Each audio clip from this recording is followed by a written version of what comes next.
Well, or a small room, huh? Yeah. Yeah, keeping that door shut gives it a little bit of a room. Yeah.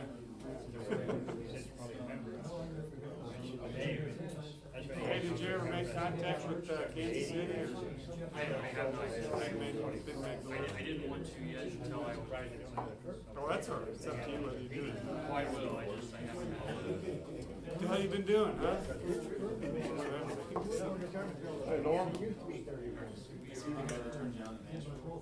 Howdy. How you guys doing? Good. Come in there if you want to. I can't sit on the face that way. It's made out of chicken and oak from Memorial Garden. Oh, I had a cheap pen in my own house. I never knew what one was until I had one. Yeah. Evening, everybody. How you doing tonight? Good. Okay, we've got a few things we'll get through as quickly as possible. We have a guest speaker tonight, so we'll do everything at the front and give him the last bit of the meeting. So the first thing, I don't know if everybody saw the email I sent out about Jim. And forgive me if I get his name wrong. I can't talk tonight. I've been up all night studying. Sinco, Jim Sinco. He passed away last week. His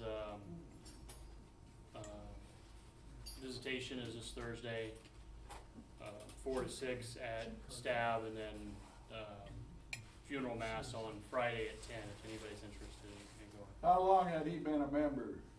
I don't know. Two or 3 years, Yeah. probably. Yeah. Jim Sunco's the guy's name? Yeah. And then, the email I sent out has the obituary there, along with a link to the website with the obituary.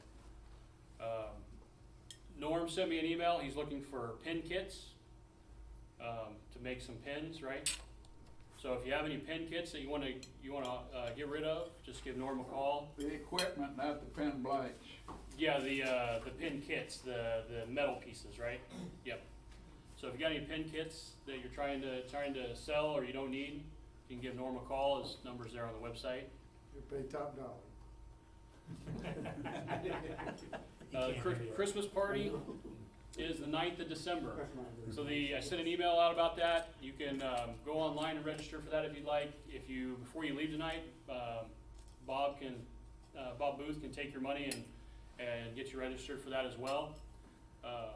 $35 a person. That includes dinner. Our host, Roland Fols, he's the one who sets us up with Island Bay Yacht Club every year. He takes care of the hors d'oeuvres. All the non-alcoholic drinks are free, and then of course cash bar. And that's Friday, December 9th. What time? The 6? yeah, it's 5 to 6 is social hour, and then 5 o'clock. Okay. and then 6 starts dinner, and it'll be a buffet style dinner like it has been previous years. With that, $35 a person, and if you can't pay tonight, if you can try to either pay at the December election meeting or get a check in the mail, that'd be great. That way Steve doesn't have to deal with all of those checks coming in the front door. He can kind of enjoy the evening that evening.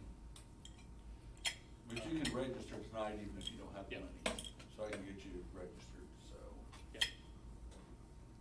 Yeah. There's a few auctions that came up that might be of interest. There's one in Goodfield, Illinois, a bunch of Powermatic stuff. So if you go into Auction Zip and search Powermatic, you're going to find that. I think it closes tomorrow. So if you're interested, if you're in the That one I market, think is 10 days away. Oh, that one's 10 That one days? just started. That Yeah, one's the other 10 days one away. is tomorrow, and I don't remember what it had on it, so.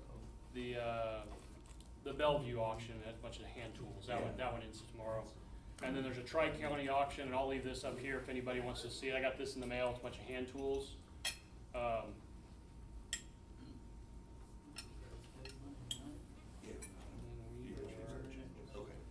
Okay, then we got to do nominations for next year.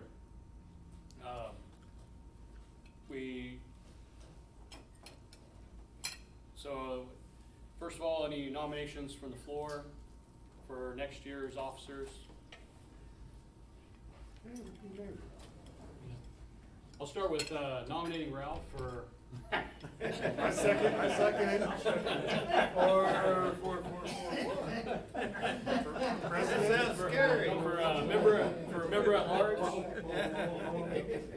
Oh, boy, I knew I should have got here earlier. President Ralph, that's a nice ring too. get a second for, no, but it's in all seriousness, I'd like to nominate Ralph for, at large, which is, so he can continue to spread his wisdom to the board. I'll second that. Anybody wants to, just jump in there.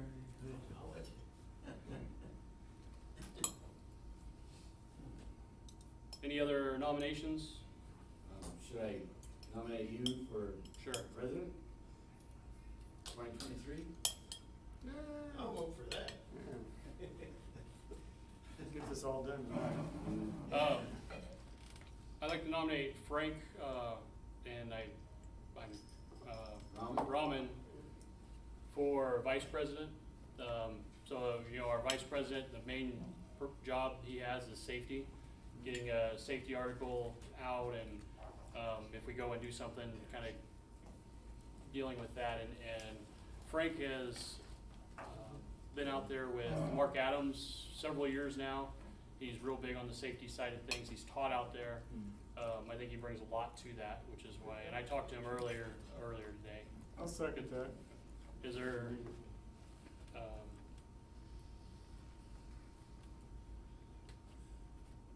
I'd like to nominate Dave for secretary. Unless there's anybody else. I'll second that. Who else?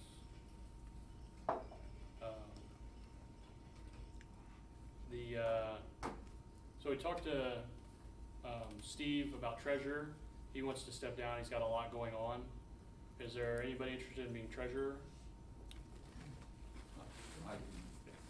So yeah, I know Bob Booth's talked about that, so I'll nominate Bob.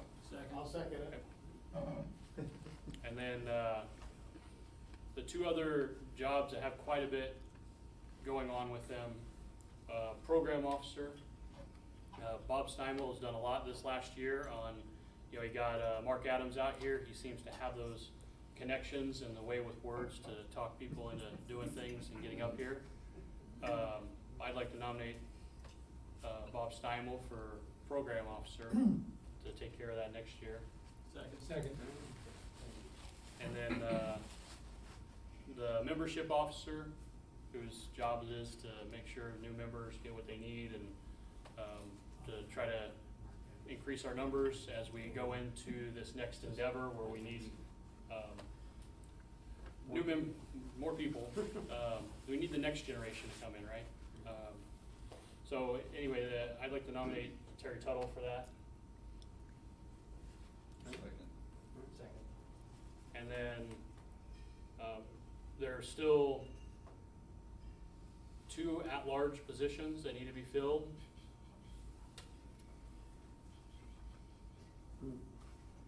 Good. You're gonna nominate Ben? Okay. I mean, I nominate everybody. I wait for somebody to. I seen his hand. Oh, okay. A little nudge. I'll second Ben. I'm taking his elbow and going. And then I want to nominate Norm for the other one. He's always reaching out and giving his input on stuff that's been pretty valuable. One of the things about expanding our board is it allows to have a few more people on that. So I get a second for that? Second. Are you good? At large? For at large. Are there any other nominations? Anybody else interested in doing anything?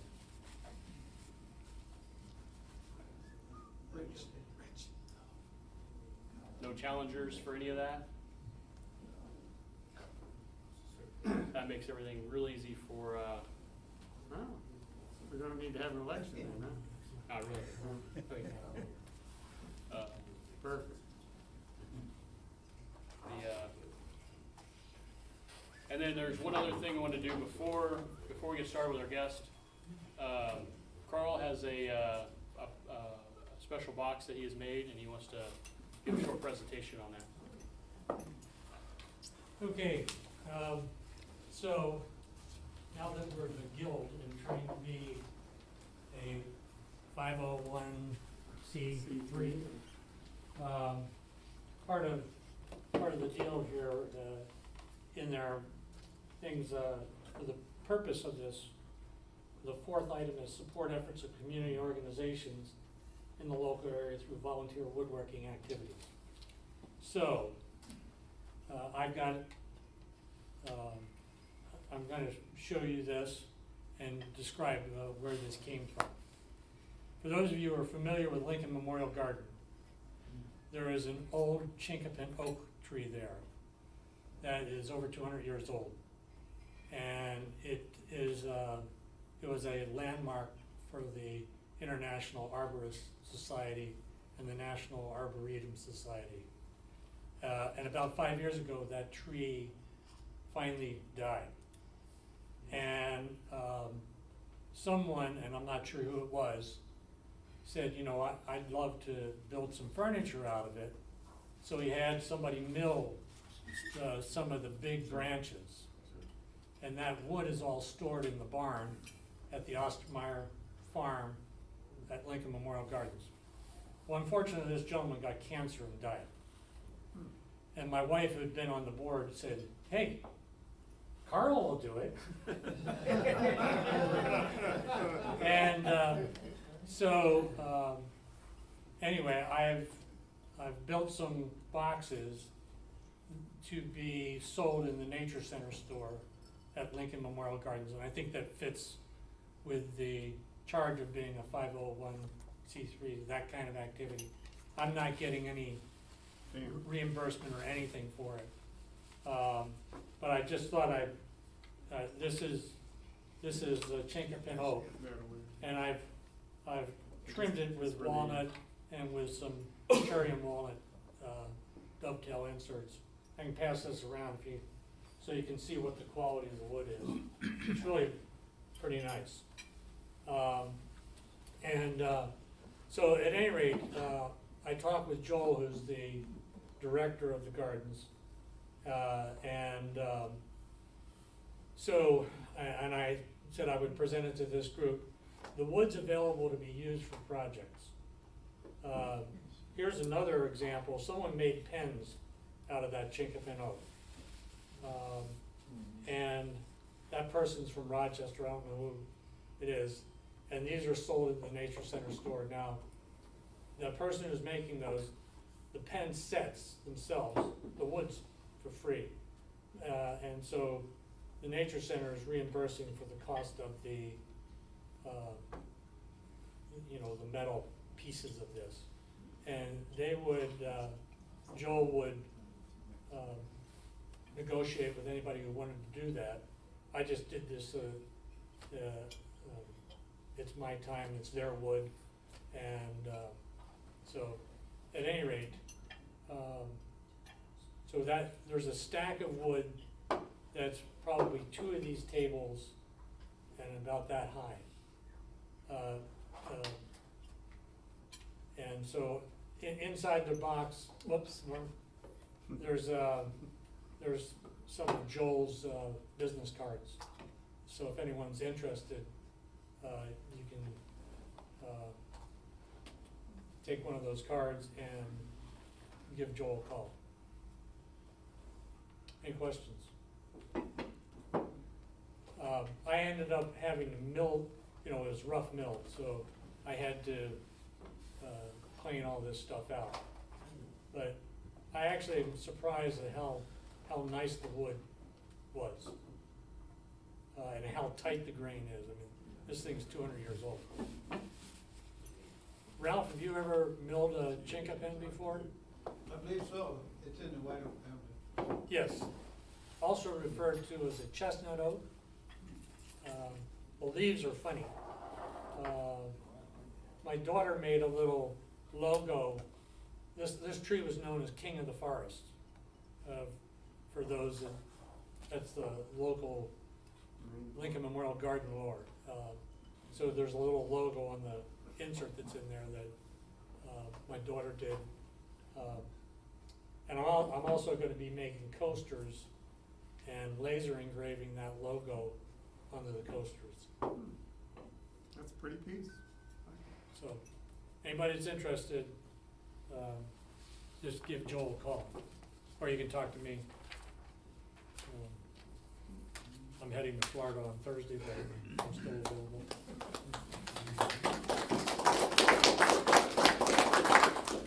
Do we have any guests? Yeah. Or, I'm sorry. That was the next one, I think. I actually skipped over that on accident, so thank you. Yeah, the guest tonight, I guess, second month in a row. Yep. So thanks for coming back out. Yep. Just gonna run you off. And then there's a lot of members I don't recognize because we've been in and out with COVID, so I don't wanna assume somebody's a guest when they're not, but. I used to come years ago, probably a decade Yeah, ago. right. My name's John Corbin. Hello, John. Yep, thanks for coming out, John. I'm just a sawdust maker. Definitely welcome here. So, all right, so for, I think that's everything. So our guest tonight is, Dave had, invited out, is, Christopher, Gribbins, right? Gribbins. He owns a local company here, and he does a lot of hand tool work. And I don't even know everything, he's got a lot of stuff going on, he's gonna be showing us. He does have about 6 slides, that we just set up real quick for, but they'll be, I'll put those up when those do come up, so, all yours.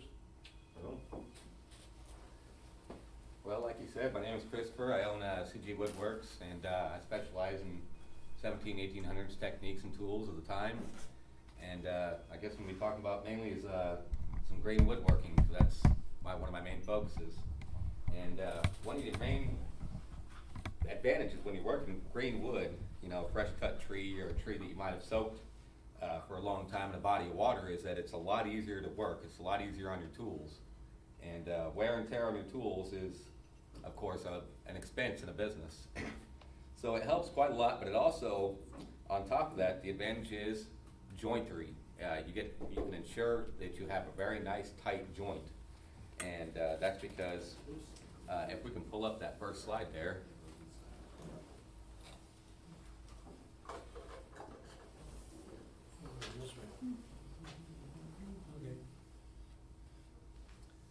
Now I have this bucket over here, and so when you're drying wood, the main thing that takes so long to dry, like I'm not familiar if anyone in here burns wood for heating, but I'm sure a lot of you have, and you know it probably takes a long time, about a year to 6 months or better, to season that wood. And what's taking so long for that to dry isn't the moisture in it, but the sap itself.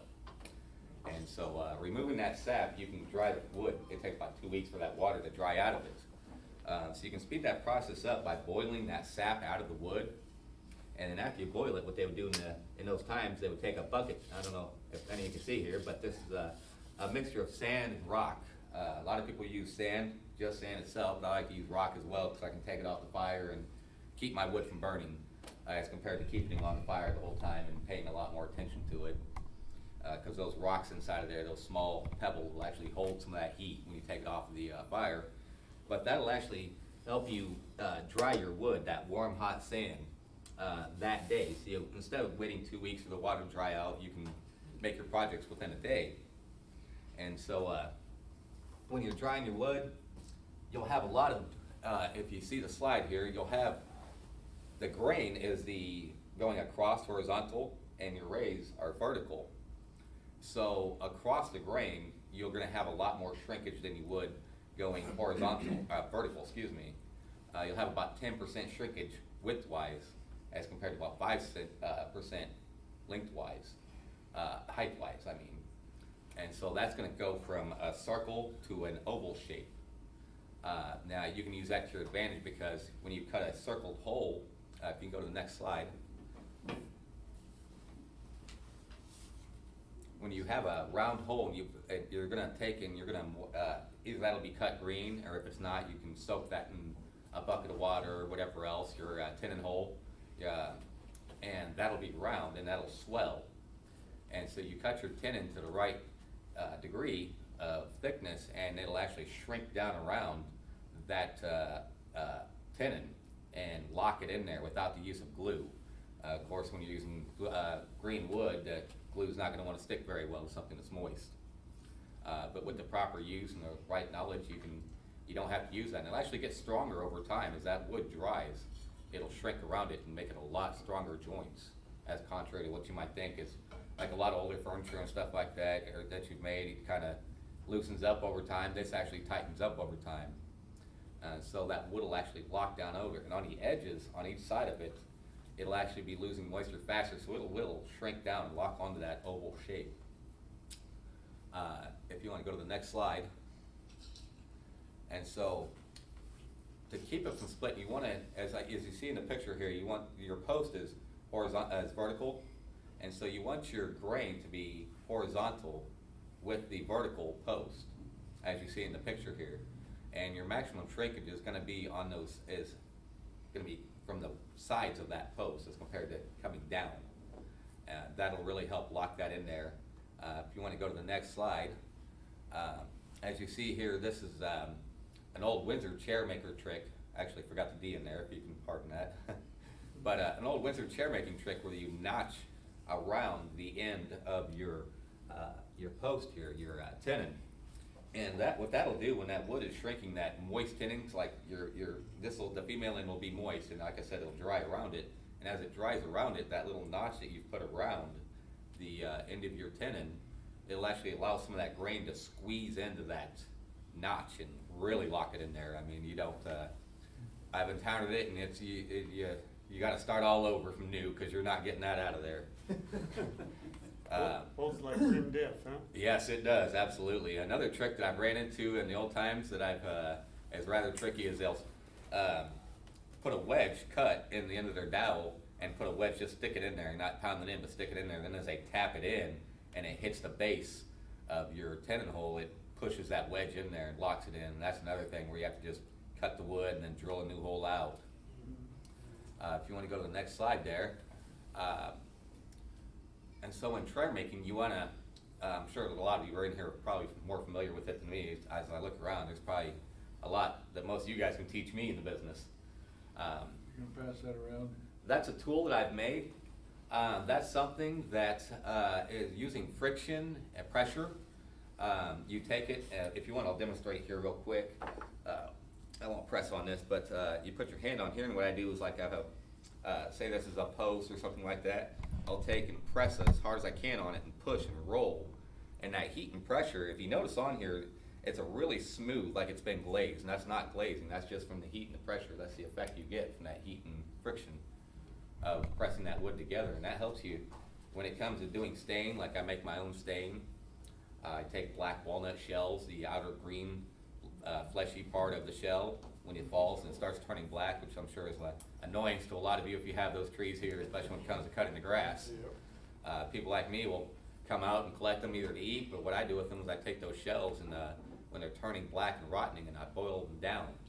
And that's actually a stain. You know, I get it as dark as I can, boil it down as much as I can to get it as dark as I can, because then from there, while I have the darkest of stains, I can step it down to more lighter stains and have every color that I might need through the spectrum. But using that tool, pressing that grain together, really helps you take an even layer of that stain in.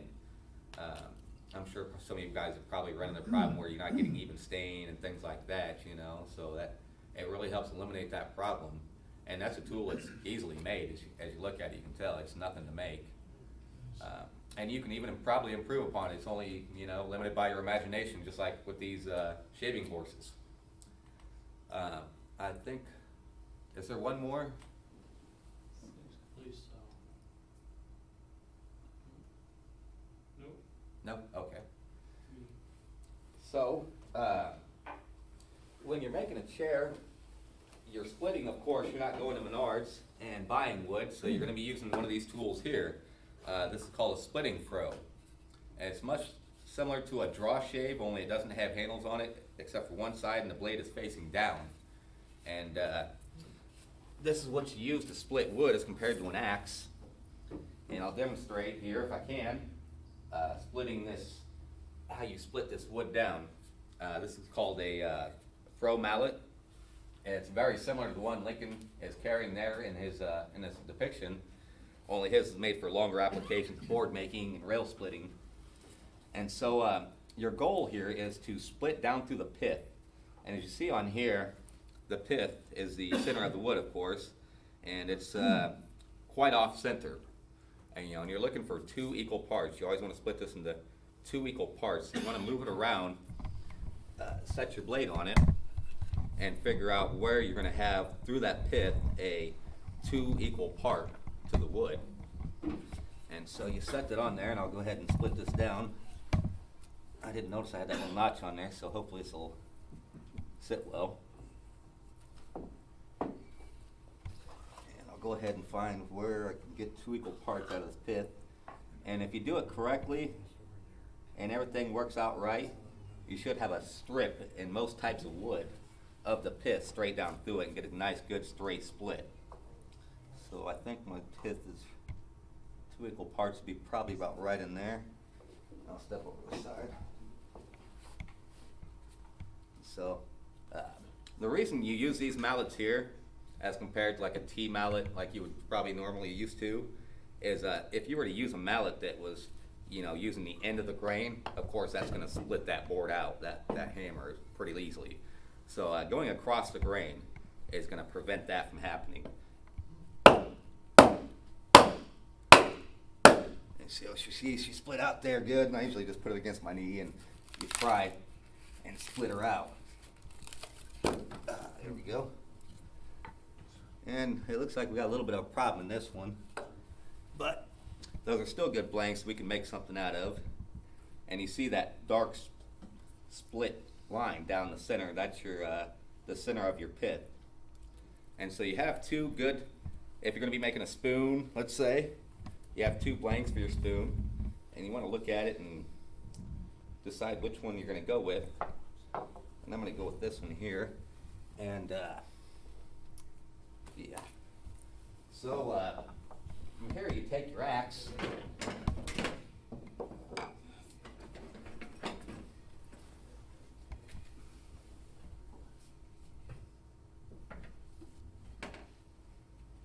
And you always want a good sharp tool. I'm sure most of you in here know a dull tool is a dangerous tool. A lot more dangerous than a sharp one. So Same goes for people. that's very true, unfortunately. So we've got a lot to remove here to make a spoon. And like I was saying earlier, wear and tear on your tools is a big issue. It's an expense. So the less wear you can do on your tool, the better it is for your, not only time, but for your tools. And so one thing to do is just throw your axe and you make just little splits down it. And then, I don't want to do too much because it's kind of making a mess here. But that'll actually allow you to take off more material faster and easier. And you're not going to have your blade sticking, so say you were just trying to whack in and take off a lot of material at one time. Excuse me. A lot of times your axe is going to get stuck, your hatchet, and a lot of people will try and pry. These aren't made to pry, and will bend your edge on you, or roll your edge on you. This will actually help prevent that from happening, and it's going to help you get more of a shape to it. And so what you can do is, if you're going to make this into a spoon, you would take and just get a pin, which I do not have with me, and just draw out a basic shape of what you want. And so you'll have your spoon to be about here, and you're going to want to kind of slice that down to an angle, and then flip it over, and you'll start, it's real important when you're working with a hatchet. If you notice, I started, if your hand's here, you want to stop around here. And if you got to go up higher, you want to flip it over and work away from the hand. You don't want to get too close to your hand when you're throwing your axe. This is actually just a small one. I couldn't find my other one right offhand. I only had so much time to get ready, I had so much to do today. But That's a cute little axe. yeah, it's good for smaller applications, lighter applications. Yeah. Normally I'd have a heavier one, and if you have a heavier axe, when you're doing that, you want to hold her up more towards the head when you're doing this, because you'll have more control over the hatchet itself. But once you get your basic shape out, so this would be your spoon end, you would want to taper this down, and then once you get it down shaped into here, you draw your shape out onto this here, and so you come down to about here, and this would be handle, and so you got about out to there, and it's up to really your preference whether you want to use a draw shave or you want to use a hatchet to take that material off. I find it's a lot easier to use a hatchet to take that extra material off and just get close to that line that you drew on there for your handle. But some people prefer to use a draw shave and put it in one of these shaving horses and clamp it down and shave it off there. It gives them a little more precision, but it's a lot more work. I'll actually go ahead and quarter this one out to show a little bit of demonstration, because when you're looking to make a handle or other things of that nature, or you're shaving something out, a lot of times you'll end up, if you're debarking, you'll end up with kind of an octagon shape. And a lot of people try to round that out and end up with an oval shape when they're not wanting an oval shape, they're wanting a round shape. So it really helps to keep that octagon shape and keep, your goal is to get down each side to the same thickness. And then you can shave that edges off, those points, in the octagon, and end up with a perfect circle as compared to that oval shape you're not looking for. And those are a lot of techniques that I learned from people that are a lot older than me, and a lot of trial and error, because there's so much techniques and secrets to the trade that unless someone's teaching you, you don't really know about it, and you go through a lot trying to figure these trades and techniques out. So I'll split that piece out, and that's basically kind of an octagon shape there, as you see. And so if we were going to make a circle out of that, I don't want to chip on it too much, because that's throwing a lot of chips out on the floor here.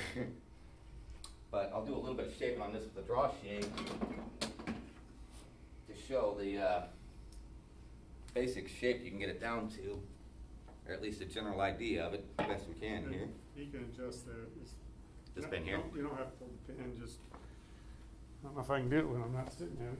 It's just this. I'll leave that in, it just stays. I just turned it down. Maybe is that better? Hey, that's about, yep, that's where I need her. That'll work right there. And so drop shave, this is a very important tool. This is one of the tools I use quite a lot in my business.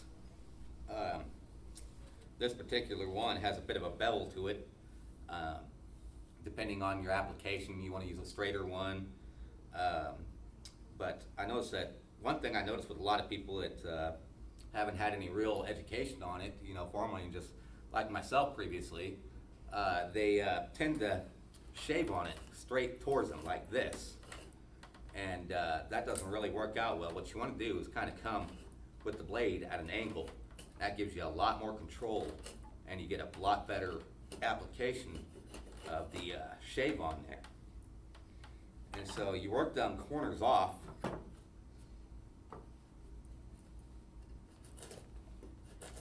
And you can end up with a lot better of a round shape. So your goal, once you get all them edges off of there, is to end up with an octagon, if you haven't already, through shaving a smaller piece to get the bark off of it.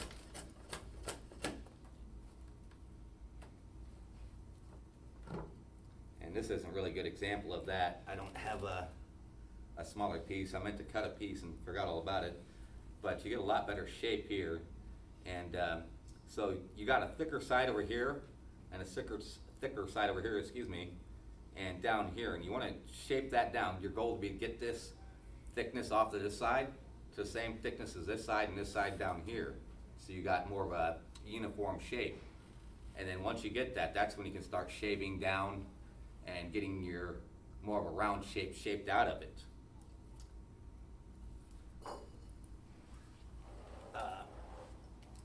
Now, if you're building chairs, one thing you're going to be using, you're going to be felling a tree. So this tool right here is called a broad axe. This is a very common tool at the time. And what you would do with this is down the log, you would cut wedge shapes in about every half a foot to a foot apart. And what that allows you to do is when you come down through it, you can, standing up on the log, you can take this between your legs like this and chip them pieces off as you go down, as compared to trying to take something this cumbersome and square the log off all the way down through without giving you any type of relief cuts. That's the word I was looking for, relief cuts. And once you've done that, got that squared out, you would take and use one of these here. It's called a adze. This actually is used for a technique called hewing. If you go into older barns and things like that, and you see them notches all over in the beams, it's one of these tools right here that cause those notches in it. This helps refine the flatness of the beams. So that's what you're going to be doing if you're going to be using a beam cut. Now, if you're looking to split board out, Lincoln's actually splitting rails in here, but if you notice, the wedge he has in that board is actually a wooden wedge. So what you would do is you would use a metal wedge to split the end to get that initial crack in the wood, and then you would take your wooden wedges in that crack down along the edge of the board lengthwise and pound your wooden wedges in there, because that's going to be a lot less marring. And of course, you don't want to use a metal mallet to pound in wooden wedges, because that's of course going to mar it pretty good. So you would use a hammer very similar to this one, just on a larger scale. As you see, Lincoln's holding one there and pounding that down through there for the same concept. That if you used a mallet like this one I use for pounding pegs and things like that. But if you were to use a mallet like this, you're hitting at the end grain, and is of course going to split that hammer out, as well as your log that you're trying to split out into boards. That's definitely not what you want. So once you get it split down, you split down through the side, and you'll have a tool that's called a hand throw. Excuse me, hand hew. Adze, yeah, excuse me, a hand adze. And it'll be just like this, but smaller. Some of them are spoon, they have kind of a bevel to them. So like if you're building a log cabin, you know, you're wanting to lay log on log. So, you know, when you have two round shapes,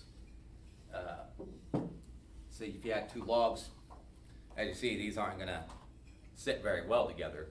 So your bottom, which would be the top of your first starting log, would be kept round like that, and you would take your adze, which would be beveled, and you'd chip out a indent to fit more closely to the top of this log.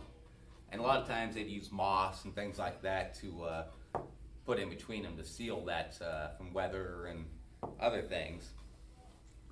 And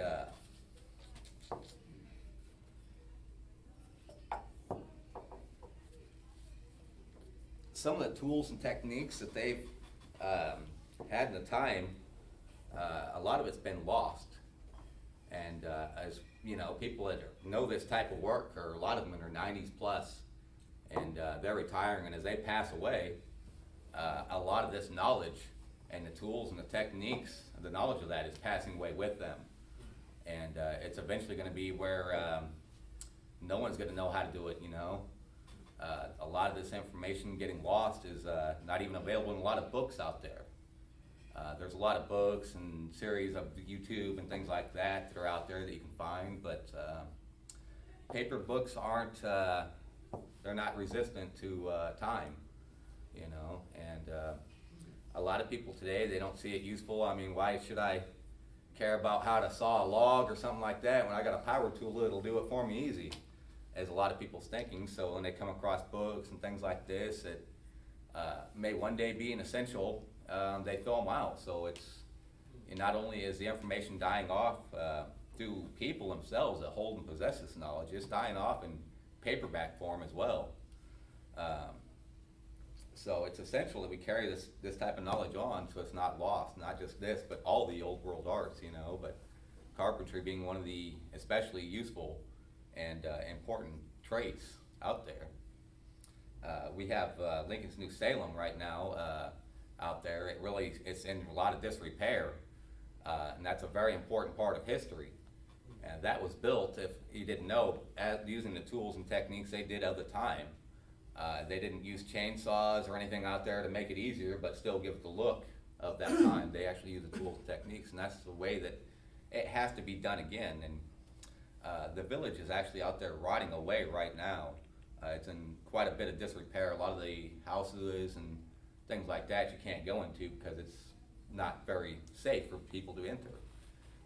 And it's not because they don't really have the money to fix it up or anything like that. It's more that there's not many people out there that know this trade to be able to do it, and those that do aren't really able to because of their age or you know, any other whatever reason it may be. So that's one thing that had a great impression upon me in woodworking is you know, going out to Lincoln's New Salem and Clayville and all these other places and seeing this work be done. You know, it's one thing for our youth to sit in a classroom and be bored by a teacher all day reading out of a book, as it is compared to going out and living it. It's a whole nother experience, and it has a whole nother impression. And it's very important that we carry that on. Let's see, so I wish I had a little bit more with me to demonstrate here. What type of items do you specialize in first? Mainly furniture, live edge furniture. I like that rustic looks. I mean, I find a beauty in what nature has done itself, so I like to just bring out the beauty of what nature has done itself. So I focus a lot on live edge furniture. Are you from Springfield? I'm originally from Edinburgh, Illinois. It's a small town about, I'd say, 30 minutes south of here. But I've lived in Springfield, I'd say, about 20 years or better now. And I actually moved here for a better opportunity of work. There wasn't much work to be had out there, but there was a lot of woodworkers out there that had a lot of influence on me. And you know, one thing that I'd like to get is a saw pit. You know, a lot of times there wasn't a mill available, and so the boards had to actually be sawn by hand. And what you would have is you'd have a pit, a hole dug in the ground with a platform over it, and there'd be someone down in the hole. You'd have a two-man logging saw, one man down in the hole pulling, and another man up on the platform pulling up. And that's the way that they would saw their logs. And going back to Lincoln's New Salem, they had a working sawmill out there that was a water mill, ran water mill. There's an exact replica of the one that was there before. Unfortunately, you can't go out on it anymore because it's rather in disrepair, unfortunately. But that's a great way, if you can make it out that way anytime, if you haven't already, to go out and see that. And you can see a lot of the gearing and the joinery that they did back in those times. And it's just, it's amazing. The innovation that they had in those times for what they had is, you know, it's just incredible. But I like working with a lot of the harder woods, hedgewood, you know, you might notice Osage orange, black walnut, things like that, you know. But another thing I like working with is rootwood, especially sycamore. You find a lot of those on the river. Exposed roots of sycamore trees, and the grain of them sycamore trees is just the most beautiful wood you'll ever see. It's really swirly, you know, like was that Van Gogh, that Starry Night? How it's got all them swirls and stuff in the background. That's really what the grain of the sycamore tree looks like, and it's rather hard wood to work because of that grain pattern, but it makes a beautiful inlay. It would really accentuate that box you have there. That reminds me of, if you've been down to the Dana Thomas house, the architectural artwork they have in there. That handle that you put on there really reminds me of that. I want to tell you, that's a very beautiful piece. You did a pretty great job on that. Thanks.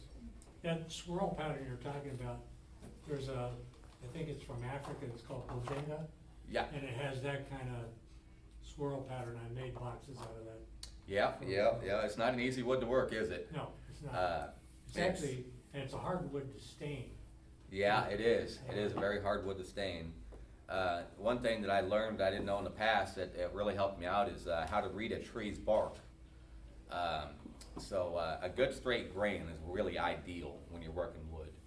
And before I didn't know how to even, what, I had no idea you could even read a tree. And so I was ending up spending a lot of time on wood, taking it home and finding out that the grain inside just wasn't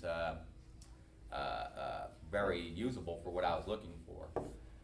But then I learned from an old woodworker that reading the tree is as simple as looking at the bark. So you see this bark outside of here is all in a good straight pattern. And you look at the grain and it's all in that same pattern. Anything you see, any irregularities, anything like that, in that bark of that wood, you're gonna find within that tree, in the grain of the wood. So if you've got a tree that the bark is twisting around the tree or anything like that, any type of abnormality, you can expect that bark in there when you split, or the grain in that tree is, when you split it out, is going to be that pattern. And so that really works out like, say you're making a gun handle or something like that. A branch, if you can get a smaller tree that's got a branch that's coming out on it, or a bend, say there's, this is a small tree, but it's got a larger branch coming off of it, a good base, and you cut that tree down, that grain pattern will follow into that branch when you cut it off, and that makes a really good stock base, especially with walnuts. One thing is I found very important, as I was saying, is being able to read that tree's grain. It's going to save you a lot of time if any of you are into it now or planning on getting into it. Green wood is it's one of my favorite things to work because it's just so easy to work this wood when it's wet. And you don't necessarily have to go down and cut a green tree. You can take the wood you have and soak it. Usually to about 6 months. It takes some time. Once it's soaked, it's green again. You can really work it a lot easier. And as I said before, it helps with your joinery. It really helps tighten down your joints to where it locks them in there, whether you're using glue or not. One way that I've been successful in my business in woodworking, is being competitive, is big box stores. They pay millions of dollars, literally millions upon millions of dollars, to find out and through public research of what people are looking for, what's going to sell. Like say Hobby Lobby or Jeffries, they're not going to put something in their store that's not going to sell. So going into their store, you can take advantage of all the money and time they spent into finding out what marketing is best just by what they're selling. And and you can be real competitive because you're not got all the shipping costs and everything like that. So I mean, if you've got something that's simple, like one thing that was really hot this year was everybody wants cheese boards. Cutting boards are something pretty easily to make, and it's just a cutting board. But everybody wants, it's cutting boards are sitting while cheese boards are selling, and it's all just about the name. Where you might have a cutting board and you're listed it out there for sale that you've made and it's just a beautiful piece, it may not sell as fast if you've changed the name to a cheese board. And so they spent a lot of money to figure this out. They actually took, I won't mention the businesses, but they actually took all of their cutting boards and relabeled them as cheese boards just for that reason. And one thing you got to factor in is when you're doing custom work, you really just got to factor in your time, wear and tear on tools, and cost of materials. Now, if you're doing something that's competitive, like you're trying to compete with, take some business with these big box stores and things like that, you kind of got to be competitive. you can't really factor as much in on wear and tear and tools and time and everything like that, because you might come up more than what they're charging, and no one's gonna buy something from you that they can get at their store for cheaper, and have the same thing. But one thing that's really easy to make is, I take, being a green woodworker myself, I didn't go out and buy 4x4s, but it's probably easier for a lot of people to go out and buy a 4x4 or a 6x6. And the season Halloween's past now, so I mean, it's maybe something for next year, but I've taken, square out the log and cut them to a different size, from about this size to about 3 sizes bigger, so I make a few of them, square it out, and then I just take a stick, you know, about this thickness or better, you know, with the bark on it, and cut it about that long, and put it on top of it, and then paint that. You know, you just paint it with fall colors. You take like a black, I mean, it's not really necessary, but I like to take a black paint, and at Menards they have a discount aisle that you can get paint. You know, you get gallons, I think it's $7 for a gallon of paint, and it's paint that was mismatched colors, so people brought it back. And it's all good paint, you know, it's Pittsburgh brand and everything like that. So you can find black that's exterior. You paint the piece black, and then you'll take your fall colors, you know, if you're looking to make those like into a pumpkin or something like that. And you can do the same thing with like Christmas trees and things like that as well. And then you'll paint over it with your fall colors and let that dry. And then take a light grit sandpaper and sand on it. And that'll give you a distressed look. And that's one way of distressing your look, to give it more of that rustic vintage look that people are really looking for around a harvest season. Another thing that's really popular around this time, that's going to continue to be until we start getting snowfall, is basically anything you can set a plant on. Everyone wants to bring their plants in right now because it's getting colder. If they don't already have them in, they look like cow milking stools and things like that. They're really simple to make. Some keys to keep in mind when you're making a stool, a cookie, as I'm sure if you guys know them as, is that if it's not cut the same thickness all the way through, it's going to crack. Because you have the thicker part losing water at a slower rate than you do the thinner areas of that wood. So it's getting an uneven dry and it's going to break. And if that happens, there's a lot of things you can do to fix them. You know, I always keep my sawdust. I'm sure a lot of you do as well. You mix that with glue, and you can really pack those mistakes, you know, and cover them up. One thing I like to do, if it's a really good chalk, if it's a really wide chalk on it, I'll take a stick and actually that little bit wider than that chalking, and split it out to where it fits in there, and I'll pack that hole good with a mixture of sawdust and glue, and pack that in there. Then I'll stick that stick in there, and then you plane that all down. If you got a hand planer, whether it's electric or a manual, and plane that all down, and it just looks like it's a knot in the wood. You'd never know it's there. So that's a good trick to cover up mistakes that might happen. You know, I mean, there's a lot of things you can do to prevent it from chalking, but if it's going to chalk, it's going to break, you know, no matter what you've done. Sometimes it just happens, unfortunately, and that's just some of the things you can do to fix those mistakes if it does happen. I take and I get all the silicone-based paint I can out there at Menards, and I slap a coat of paint on the cut edge whenever I cut wood anytime. And that really helps prevent it from splitting, because you're sealing that end, basically the same concept as the bark. So this piece of wood is, of course, it's losing right now water faster rate on these cut edges and the ends especially than it is where this bark is. This bark is kind of keeping this from drying as fast as the other parts.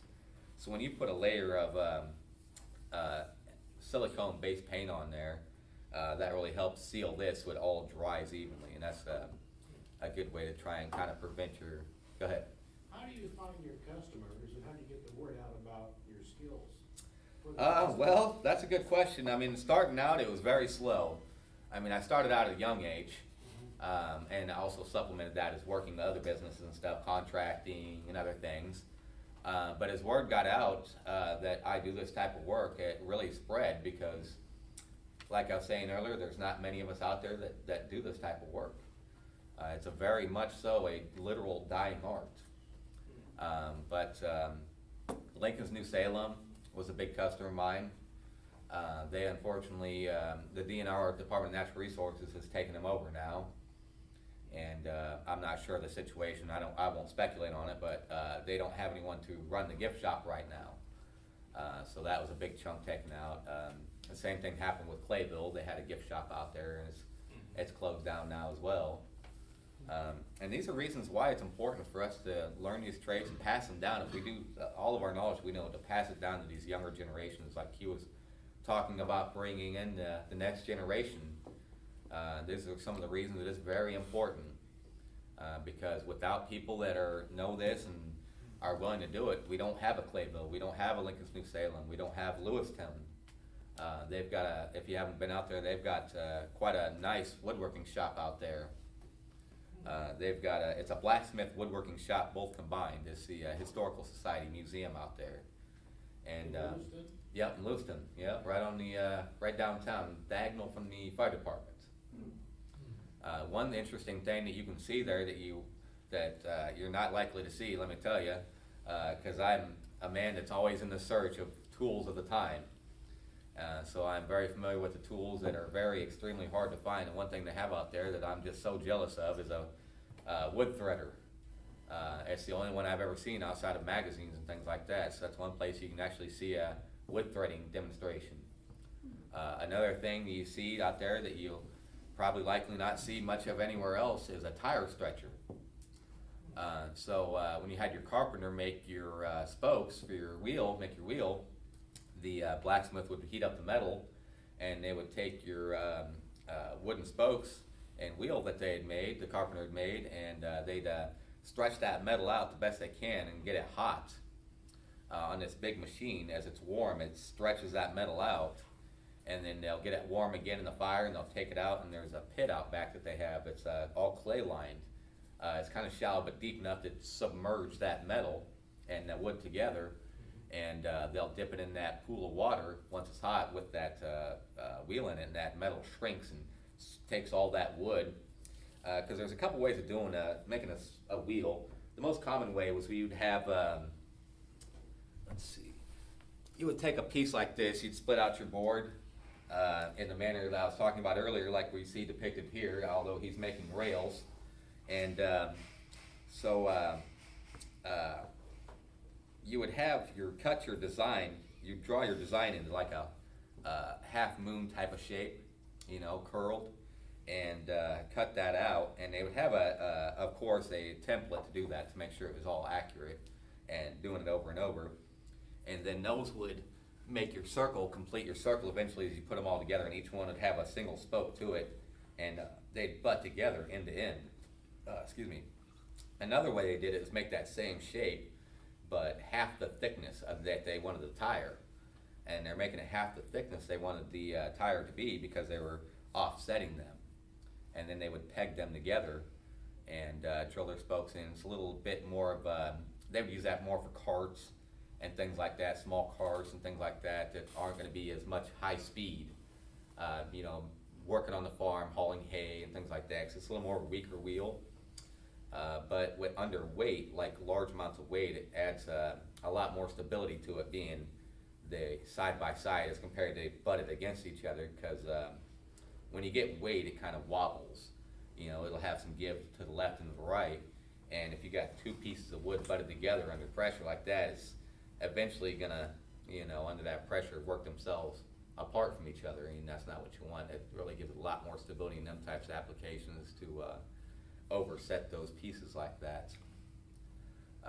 But again, those are things that they don't teach in school. There's not many books out there on it at all. Lincoln's New Salem is one place. It's an amazing village to learn those types of trades, especially carpentry, because they not only have the Cooper shop the carpentry shop out there.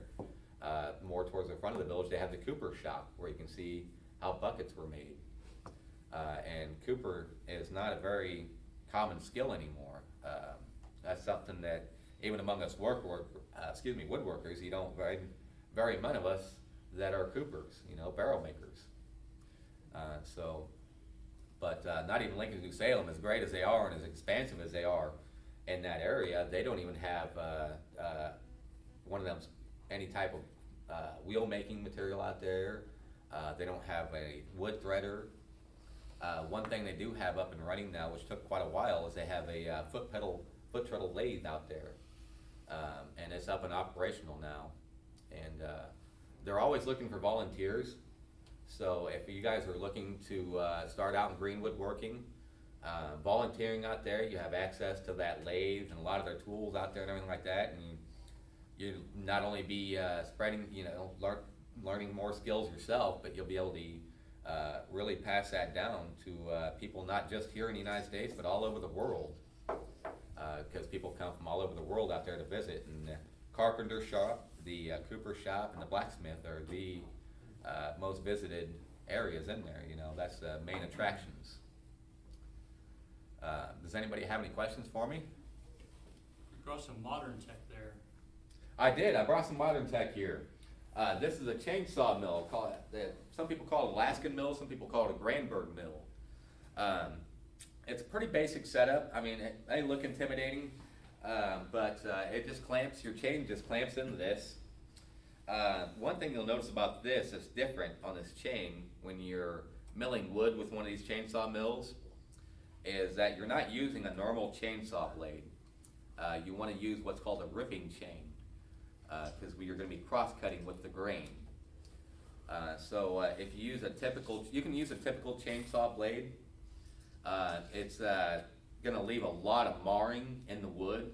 You're going to have a lot more time into it. You're going to have a lot more wear and tear on your tools, and it's a lot more work. So it really helps to invest in getting a ripping chain. It's called a ripping chain. The difference between a ripping chain and your regular chain is they are sharpened to 10 degrees. So it's a lot of kickback. If you use this for cutting firewood, it's going to be a lot of kickback. It's going to be real dangerous. But this gives you a lot cleaner cut when you're slicing through that grain long ways with the grain as compared to a cross dip. And this particular setup is a 36-inch. It'll take a 36-inch bar. I have, I do believe, a 28-inch blade in here, which is I prefer to use because the thicker the wood it is that you're cutting, the longer it takes to cut. And I'm sure most of you know in here that if you're familiar, you use a lot of not just chainsaw, but any variety of high vibrational tools. It takes a toll on you and your muscles. Even if you're wearing anti-vibrational gloves, it vibrates the circulation out of your arms and wears you out real fast. So it's a slow process, either way, but cutting a smaller piece, and it's all up to preference. You can cut as long as you want a piece, as wide of a piece as you want. You're only limited by your bar size. But you just got to keep in mind, the wider the piece, the longer you're going to be there holding that chainsaw milling. It's not a very fast process at all. It's something you got to dedicate a lot of time to. But if you don't have a lot of space and real estate to have a big bandsaw mill, these are a great solution. And this is one thing that I love because where I'd have to normally, if I had a bandsaw mill, I would have to fell the tree. I would have to worry about the logistics of getting out of that timber with it. In my case, I would have to use a mule or a draft horse, and get it back to my house, and then mill the wood out. And that's when it's a solid log, it's pretty heavy to handle. It takes a lot of equipment and things like that. This is something that you can put in your hands as a homeowner, just as a regular person that's not some big giant milling company. And you can go right out into the woods, fell the tree on site, and mill it right then and there. And it really helps you out, when you're not someone that's got a big logging company that's got a few $1 million to spend on big equipment to go down to that woods. One thing that if you're starting out with one of these, the number one mistake that I made was impatience. It's so slow, you're trying to press on it a little bit to get it to go a little faster, and what that does, instead of you letting the chainsaw do the work when you're trying to get it to go a little faster, it'll start walking on you, and you'll end up going from a good straight cut through the wood to, you might have an angle on that wood, you know, and it actually, in reality, you're slowing yourself down as compared to speeding yourself up. You know, not letting the wood that chainsaw do its work on its own, cutting into that. And once you get your first cut, you can take that top slab off, and then you can do away with that rail system, and the wood will be your guide itself once you get a nice flat cut into it. And you can get, I think they're 3-foot sections, and you can add it on as long as you want. You know, you can go up to 20 foot or better if you wanted to. You know, it's each section interchanges with each other, so it's definitely a dangerous tool to be using. When you get into your longer, if you're wanting to mill some longer pieces, and you got a longer blade, they make an auxiliary oiler, and it'll just be a tank that'll attach up here, and it'll run down, and the oiler will clamp onto your bar with a hose, and that oil will run down and actually drip into your hose. Because once you get so far out, you get past 3 foot or better, 4 foot, you're getting pretty long for that chain to carry that oil down your oiling chain, your guide in your bar here. And so you got to get either a double head. They make chainsaw blades that are double head. You know, each end attaches to a chainsaw, so you can get pretty long. And you attach an auxiliary oil into it, and you can cut even some of them red. What is that? Red oak? Not red oaks. California trees, the redwood trees. Sequoias. That's it. The sequoias out there. Then those are some pretty big trees, but you can actually cut one of them, even if you got a hold of one of those by any chance. What was the species that you were splitting there? I do believe that this is a white ash, and it's got a red hue in it. I'm thinking that might be a type of spalting, rotting in it. This particular tree was actually down already and cut, so I didn't get a good look at the brush, because the brush had been taken away already, so I couldn't get an identification on the leaves. But I'm thinking that it's a ash tree, especially the way it split, because it didn't really splinter too much. And that's one trait of ash, is it doesn't splinter well. That's one of the reasons that they use them for baseball bats, because when that baseball breaks apart, you're not going to be showered with spall from that wood chips flying at you and stabbing you.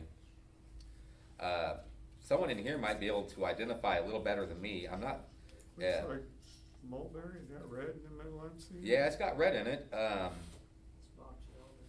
Is it? It's not mulberry. It's not a honey locust, is it?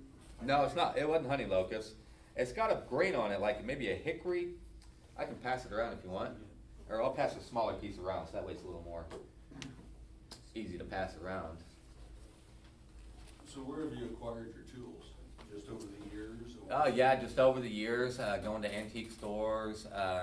As people get older and retire from it, they sell their tools, and I end up with it. People that have passed and they're having an estate sale, things like that. Those are your best chances of finding things like this. A lot of tools you can get from a place in Maryland Heights, Missouri, called Woodcraft. They've got not just manual tools, but they got a great selection. You were talking about pen blanks earlier. You're looking for the metal. They've got a wide selection there at Woodcraft, and they do shipping. So I've gotten quite a few tools, my power tools from them, like my planer, my jointers. They have if you're familiar with Wilton tools, they're a very high dollar tool. That's more of a commercial tool, like Jet. And they carry those tools down there. There's also a company out of state, I can't remember the name of the company, but they're owned by the Amish, and they actually remanufacture your draw shaves and all these tools that are hard to find. One thing I don't think they have is a manual drill press. That's one tool that is very hard to find, especially in an operating condition. I've been lucky enough to actually find 3 of them. I was on the Spoon River Drive and came across a guy that does the hit and miss motors, and he had one of those manual drill presses sitting, and perfect operating condition. And I asked him how much he wanted for it, and he said $35. And I'm a man that likes to dicker around, and I did not even try and dicker with him on that price. I felt like I robbed the guy. But that's actually the drill press I use nowadays. It works. It's got a gearing system. So one thing I always wondered is when they're drilling, if they're having to stop every so often and adjust their drill bit down, or how that system worked, where it's working by itself. But it's got a little arm up top that moves a gear as you're rounding around. The handle that you're cranking on is kind of egg-shaped almost. And that'll take and when that that highest point on that egg shape comes around, it pushes an arm down at the bottom that pushes this arm forward up top here. And there's a gear up there that when you spin it, it lowers, that's lowering your drill bit down. So it'll actually catch on them gears, that arm will catch on them gears and push that wheel around for you manually as you're wheeling it. So it's all just one simple operation, one turn, with one hand, turn. You're not having to stop and actually adjust it every once in a while like I was thinking you probably would have to, but it's like you would expect. It's a very hard tool to use, especially compared to just flipping on a button. The bits are they're pretty readily available. You can find them quite a lot. I see them a lot at flea markets, antique stores and things like that. There's two tools here that you probably haven't seen very often, if any. Does anybody know what these two tools right here are? This is actually a dowel cutter. This is for cutting dowels, and it's adjustable. So you see it's got all these different size holes, and that's for each dowel. And you would just take and loosen this right here and spin this around to whatever hole you're cutting. Now say you cut your piece and you have a flat cut. And now this is a tool that you can buy, and you're gonna hope, you're gonna get excited like I did and think, all right, I got me a dowel cutter now. I can, stop with this hope and a prayer of getting it rounded off with a draw shave. And I got it home and discovered that this tool will not work to cut a square dowel. If you got a squared end, it's just not going to shave it. It doesn't work that way. So after doing quite a bit of research and talking to a lot of gentlemen that are master craftsmen that are much more experienced than I was, unfortunately there's not many of them left for me to talk to, but I discovered you need this tool right here. And what this tool right here does is, actually it's not going to hurt to do it on here. It'll round the end of the dowel off for you. And once you have a round end on your dowel, that blade on there will cut into it. So I'll go ahead and demonstrate a little bit how that'll actually round that end off. And it's just I'm gonna have to stand up here and do her from the side. And it's the same basic concept as your dowel cutters you see online that go in your drill that are real expensive.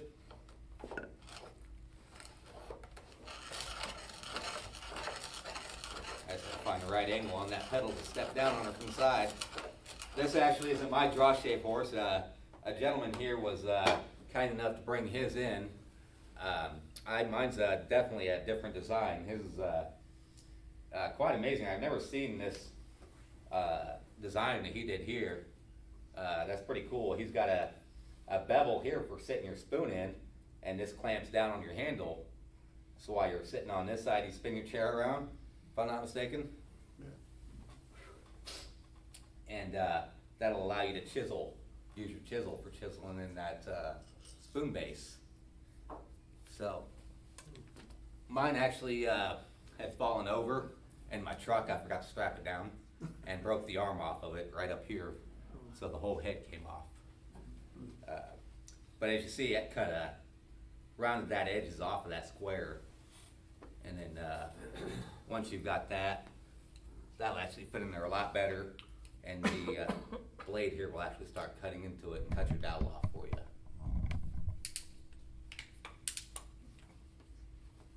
But those are two tools that are very hard to find. These are actually only one of about, I've seen probably about 3 of these, and maybe one other of these. They're pretty hard tools to find, so if you come across them and you're looking to do this type of woodworking, these are. Yes, sir. How long a dowel would you make then? Like 4 inches? It just depends on what you're doing. About 1 inch or better, you know, for if you're doing a small chair or something like that. Just depends on the material you're working with. This will actually do, I think that's a 2.5, 3 inch depth on there you can do with that. You can check it out if you'd like. No, I can see it, that was just. It's a little bit heavy.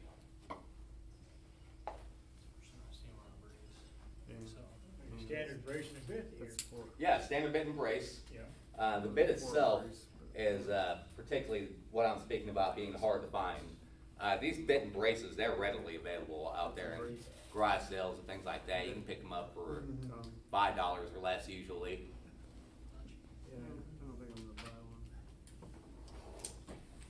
Ones that are really handy are ones that crank. So like if you're drilling a hard wood, it's really hard to sit here and crank like this in a harder wood.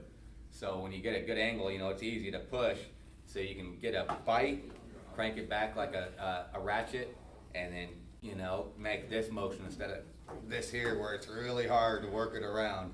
Let me tell you, especially when you're working like an Osage orange or black walnut, especially those types of, or hard maple. Hard maple is actually too hard for cutting boards. When you're making cutting boards, you want to keep in mind that you want it soft enough that it'll slightly slice into the board, but you don't want to gouge into the board, so you want a harder wood, but a softer hard wood. So that way, because if you use like maple, hard maple, being extremely hard wood, it's actually harder than hickory, you're going to be dulling your blades. You're going to be spending a lot of time sharpening your blades, but they're too hard. And it really helps to use end grain. Because that grain will slice apart and then compress back together, which saves your blade. And do you have a question? No. Oh, okay. He looked like he was about to ask me something. But I like using. Sometimes it depends on the application. There's one. There's a restaurant in Edinburgh that's just opened up, Bella Roma. They had me make a cutting board for them. They wanted something. They had softer sides so they can, you know, not dulling their knives because they actually outsourced their sharpening of their knives. But they also wanted an area where it was nice and hard where they could cleave. And using your cleaver with a softer wood isn't going to work out well. So what I did is I actually made a, I should have downloaded that picture onto that file. But I took a black walnut square and put it into the center, and hard pine on the sides of it, so that way it can slice. They can use them sides of that cutting board for their knives, and then with that center block through that area there, they can use their cleaver to cleave onto that wood. And again, use all end grain wood is what you want to do with your cutting boards. So, does anybody have any questions for me? Earlier you were talking about using the black walnut, I believe, to you boil them to make stains. Yes, the black walnut shells. When you were talking about getting other colors out of that, how well, you get lighter browns. You're going to get brown. You know, when it starts getting to where I steam it off until it's black, like almost like coffee, and then from there you just add. You can use turpentine or water. I prefer using turpentine. I make my own turpentine. It's boiled sap from pine trees. You just distill it. You just take a bunch of pine chips and boil them out, and then you can strain that sap off and then distill it kind of like you do alcohol, and that's your turpentine. But that's a good agent to cut it down with. But as you lighten it up, as you're adding more back to it, you're lightening that stain up and getting those different colors. Now, if you're looking for other colors, Osage orange, boiled Osage orange is your yellow. Your reds are a bug. I can't remember exactly what the bug is called. It's actually imported into America. Some of you might know what the bug is itself. It's a small little tiny red bug they dry and crush. And the same dyes that they're using back in those days, a lot of times the same dyes they're using still today. Does that answer your question? Thank you, yes. Yep. Well, I guess that's pretty much it for me. Thank you. Yep.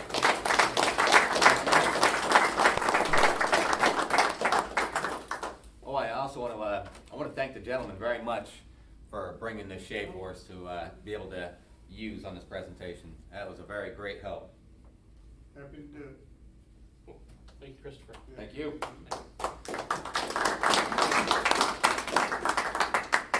All right, so don't forget about the Christmas party. If you want to sign up before you leave here, Bob Booth can get you in there. Just please, again, if you can, either mail a check. The address is on our website, or pay now or the next meeting. That way, Steve isn't trying to juggle all those checks right there while he's at the dinner. So yes. Just a comment, Oh yeah. if you wanna sort of see this kind of stuff in action, and you're on the East Coast, there's a place called Williamsburg, Virginia. And they have, and this is a colonial, village, and this is 100 years prior to Lincoln. And they have, the Cooper Smiths and the carpentry shop, and it's all done with really old tools. And it's fascinating. Yeah, that's a great way to learn. That's the way that I've learned most of my techniques, is from going to places like that and learning from those that actually do it. Right. That hands-on training. Do you have like a website or something? I've got a Social Facebook page. gallery, Facebook page? Yeah, I just started the Facebook page recently. And what is that? C.G.Woodworks. Woodworks being 2 words, and works with an X, W-R-X. There's a lot of ads that kind of stand out. That's one thing you want to do if you're going to start woodworking, is you want to stand out from everybody else. And there's a lot of CG Woodworks out there on Facebook and the internet, so I had to kind of set my name apart to be able to distinguish it. It'll be a diamond pattern, a black. That picture you were showing, he was showing you. I'll get that. I'll share it on our Facebook on our webpage, so Right on. you can find it. Yeah, I just actually just started that page because everyone requesting it.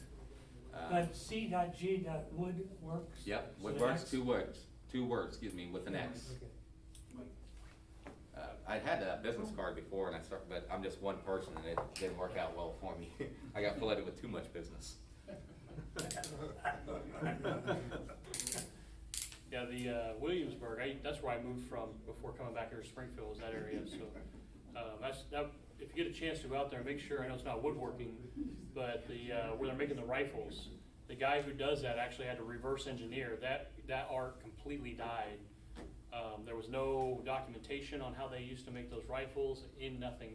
He had to take those, some of the tools that they had dug up, they had to take the dye and so forth, and then take some rifles, and then reverse engineer and how it was made and redevelop that, and then of course teach that to the next time.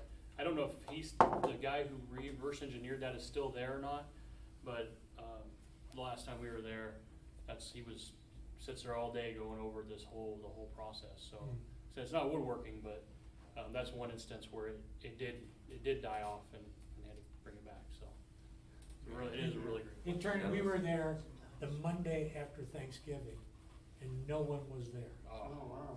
So we could go any place and spend as much time as we wanted. Oh, that's nice. So everything was open, but nobody was Everything there. was open. Oh, okay. Yeah, that's Okay. nice. Yeah. Everybody, people were off doing their Thanksgiving thing, and no one was at Williamsburg on Monday. That's awesome. Yeah, because we've been there where nobody that works there was there, and you're walking around, everything's closed before, so it's kind of a waste of trip across the Yeah. Oh, yeah. the tunnel.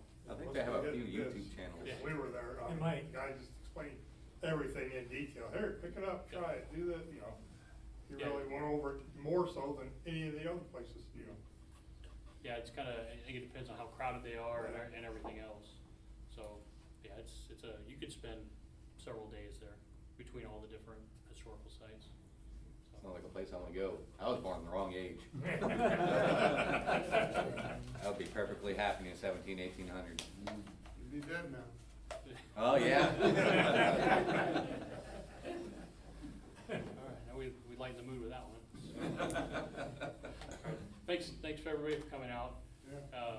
And like I said, in December, it'll be just for voting and then any other business, so. And then, the 9th is our Christmas party, so, thank you. All right. I wanna thank everyone again for having me here tonight and, being patient with me. I got kinda stage fright a little bit. This is my first time public speaking, so, Oh, good. I hope I did all right. You did fine. Right on. What year were you at Edinburgh? I was born in '84 and I'd been there till I was 17. What year did you graduate then? Hey, Dan, you got one of those drill presses, don't you? Yeah. Same thing, it's got a ratchet on top. I remember you showing that. Yeah, before. yeah. 84.